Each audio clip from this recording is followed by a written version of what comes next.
பாஜக மாநில தலைவர் தமிழிசை சவுந்தரராஜன் சென்னையில் செய்தியாளர்களிடம் பேசி வருகிறார். அதன் நேரடி காட்சிகளை காணலாம். எல்லோரும் போராடி வருகிறோம். ஆக தமிழகத்தில் மது ஒழிக்கப்பட்டால் அது தமிழக மக்களுக்கான வெற்றி என்றுதான் நாம் எடுத்துக்கொள்ள வேண்டும். ஆனால் துரதிர்ஷ்டவசமாக இப்பொழுது ஏதோ கட்சிகளுக்குள்ளேயே மது ஒழிப்பை யார் முன்னெடுத்து சென்றார்கள் என்ற ஒரு போட்டி வருவது ஆரோக்கியமானது அல்ல. ஏனென்றால் நோக்கம் சரியாக இருக்க வேண்டும், நோக்கம் நிறைவேற வேண்டும். அதற்கு எந்த கட்சி எந்த முறையில் பாடுபட்டாலும் அது வரவேற்கத்தக்கதுதான்.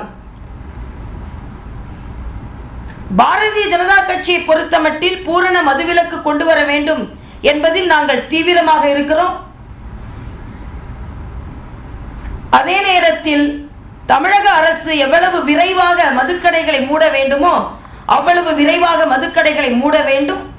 பாரதிய ஜனதா கட்சியை பொறுத்தமட்டில் மதுவினால் வரும் கேடுகளை துண்டு பிரசுரமாக அத்தனை மதுக்கடைகளுக்கு முன்னால் விநியோகிக்கும் ஒரு மிகப்பெரிய முயற்சியை நாங்கள் எடுக்க இருக்கிறோம்.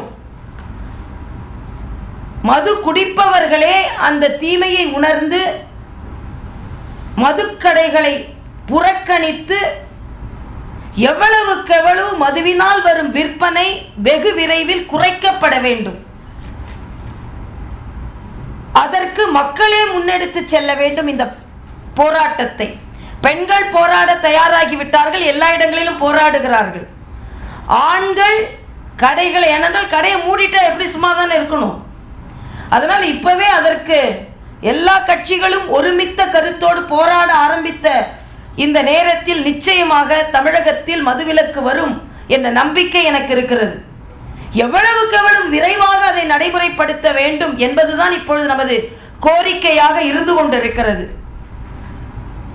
அதனால் தமிழக மக்கள் இன்னும் அந்த குடிப்பழக்கத்தை தனது பழக்கமாக கொண்டிருக்கும் ஆண்கள் கூட அதன் தீமையை கருதி அந்த குடிப்பழக்கத்தை உடனே நிறுத்துவதற்கான ஏற்பாடுகளை மனநிலைக்கு நீங்கள் வர வேண்டும் என்ற கோரிக்கையும் நான் தமிழக மக்களிடம் வைக்கிறேன். பாரதிய ஜனதா கட்சியை பொறுத்தமட்டில் துண்டு பிரசுரங்கள் மூலம் எல்லா இடங்களிலும் மதுக்கடைகளுக்கு முன்னால் இந்த பிரசுரங்கள் விநியோகிக்கப்பட்டு மிகவும் அபாயகரமான உடல்நிலையை ஏற்படுத்தும் சாராய கடை முன்னால் நீங்கள் நின்று கொண்டிருக்கிறீர்கள் என்ற ஒரு மிகப்பெரிய பிரச்சாரத்தை நாங்கள் செய்ய இருக்கிறோம். அது மட்டுமல்ல, தமிழக அரசு எல்லா அரசாங்க மருத்துவமனைகளிலும் டி அடிக்ஷன் சென்டர்ஸ், அதாவது குடி போதையில் பழக்கப்பட்டவர்களை மாற்றுவதற்கான தனியார் நிறுவனங்கள் பல இடங்களில் செயலாற்றி வருகிறது. அரசு பொது மருத்துவமனையில் கூட அதற்கான முயற்சி மேற்கொள்ளப்பட்டது.